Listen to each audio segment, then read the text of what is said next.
Good evening, ladies and gentlemen of YouTube. Jordan here from Orcshead Studios. So, for today's episode, I have named it How to Paint Camouflage. Now, the technique I am using is a very old technique. This was back from the very old How to Paint Citadel series, back in 1992, I believe, off the top of my head. But it was since republished in various books that they did release. I'm going to discuss the reason why I'm going to discuss this method is because this is the method I use currently for all my tanks, and I find it gives a very uniformed look, and it's also cheap to do, and it's also reusable, which you'll find is a struggle for some of the other systems you can have out there. So let's get to it. So as you can see, the method I'm using blue tack. Reason why I enjoy using blue tack is that it's a malleable substance. You can put it around anything.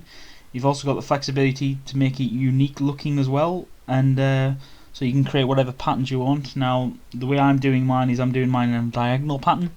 This is because all the rest of the my models have had this done in the diagonal pattern, so it just makes it sort of tie in with the army, which is really good and whatnot, and so it's all effective at the end of the day.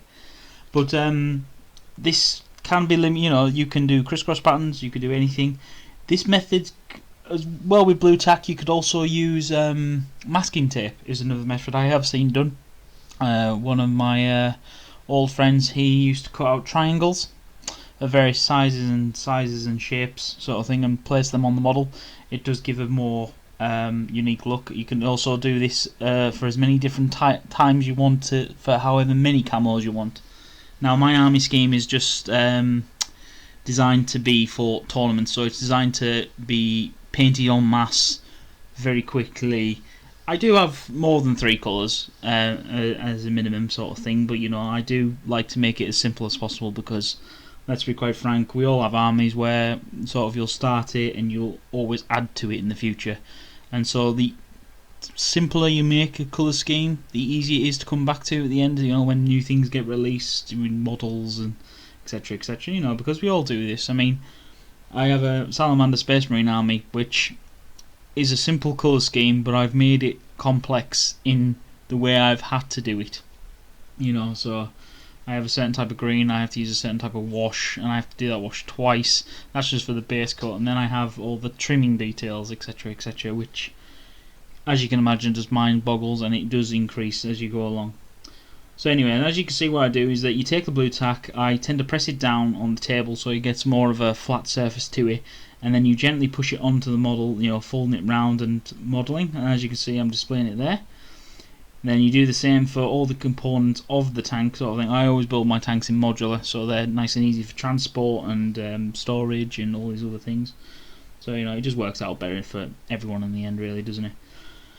So, you know, you can so it depends on how you want to do it. I mean, the way I've done this is that obviously a lot of my tanks do have metal components, so I tend to do these as the camo is a feature and features on it. Obviously I tried to do some weathering on it, etc, etc, and go from there.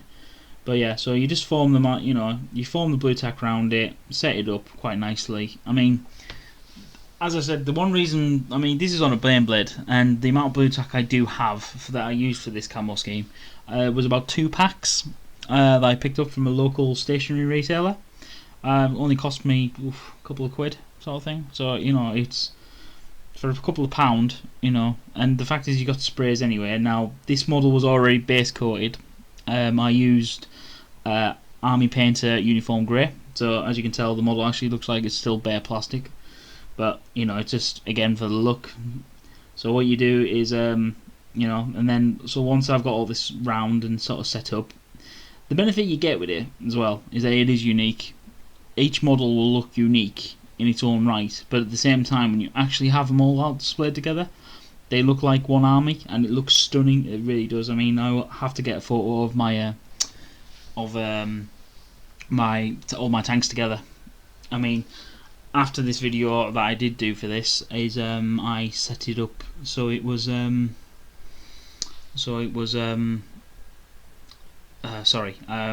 I set it up with I removed all the blue tack, reused it, and did Lehman Russ and 2 Chimeras.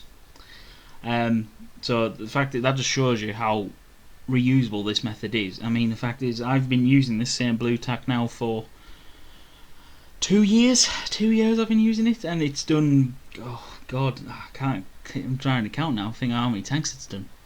It's done a Shadow Sword, a Malcador Furnace, 2 Lehman Russes, a Trojan. It's also done 2 Hydra platforms. It's also done an Aegis defense line. It's also done a bunker. You know, it's such a quick method, and it really does work, and it's so cheap as well. I mean, come on, this hobby is expensive enough as is. You know, the fact is, if you can save money here and there and everywhere, it's benefit to all of us, really. So once you've getting through this and you're getting it on, you know, it becomes speedier the more you do. So I tend to do the big bit. I tend to do the big parts first, and we go from there. I mean, as I said with this, I mean, you can do masking tape. Another one I did see that you can get stencils nowadays. Now, if I was using an airbrush, yes, stencils would be good. Personally, you know, I don't have the room for an air compressor. I really don't, and you know, these can get expensive and so on and so forth. Airbrushing is fantastic. More credit to you guys who can do it. I mean, God forbid, the models are stunning, quite frankly. But I don't think I'll ever get there. I think maybe it'll be an investment later on, but I haven't got the room at the moment, sort of thing. I haven't really got a man cave anymore since the birth of my son. But with the stencils, you know, you can do it a bit quicker, but I just find this method is for speed and ease. It does work. I mean, all this work was done within the space of an hour and a half. So this is from base coat. So say base coat was done, an hour and a half later I had all the camo done and stripped off, and it was easy, sort of thing. You know, it does get a quick method. I then actually, in the end of that hour and a half, I ended up starting to put the remold the blue tack, and then I got it started getting onto the Lehman Russes and the Chimeras, which was really good and worked out for the afternoon. So it was a very productive afternoon of spraying. As you can see, the way I do my spraying is I like to do it in short control bursts. I find it dries quicker for a start off. That is the one major benefit, so you can handle it a lot quicker. Also, you've got to be careful with your atmospheric conditions. So the colour I have done is a McCrag blue. So this is blue. It's a blue-grey camo I do. Now this is the easy and the fun bit. So after about 10 minutes, it's dry, but you know, you can leave it a bit longer, and then it's just about peeling it off. Now, I tend to start from one end and peel it off so it pulls off. You may find, depending how much blue tack and how forcefully you force it down, you will find maybe there are little pieces of blue tack that stick. All you need to do is you grab a piece of blue tack that hasn't been sprayed, and you literally dab it down, and it will pick up the blue tack, and sort of it's really easy then. And as you can see, you get a stunning effect already, and this is only 2 colours now.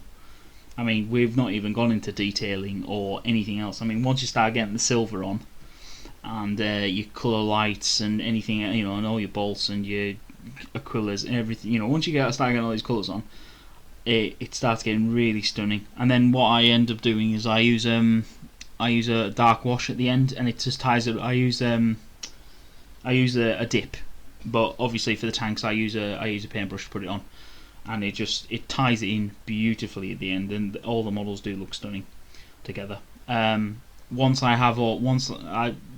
getting near the end now with building all my Imperial Guard. So once I get towards the end, I'm going to actually start spraying them with the matte varnish just to dull it down, because of course using a dip that I do use has made it a bit shiny.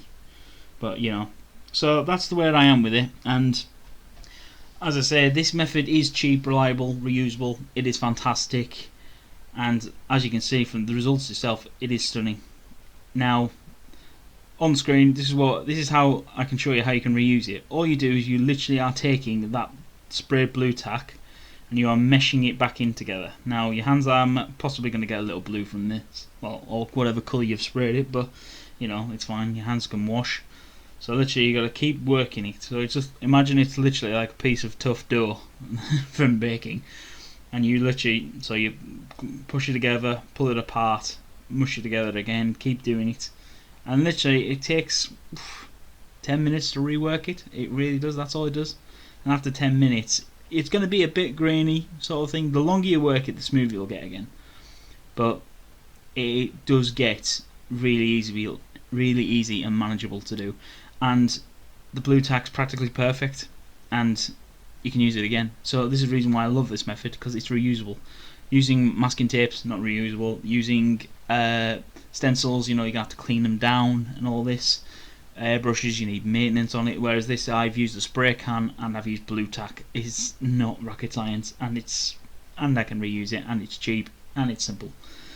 Yeah, so as for a method, this is my camo scheme, and what I hope to do is do more of these tutorials and show things. I've recently purchased some glass cameras, so I'm going to start doing some live action from the tabletops, from Magic the Gathering and wargaming as well. And so yeah, I hope to bring you some more how-to videos as well. Yeah, so that's it for this episode. Remember to like and subscribe, and yeah, leave any comments below for any how-tos you want, and keep tuned, because we got a big prize giveaway coming up, which I should be announcing in my next video, and I hope you guys all enjoy it. Okay, thanks guys, bye.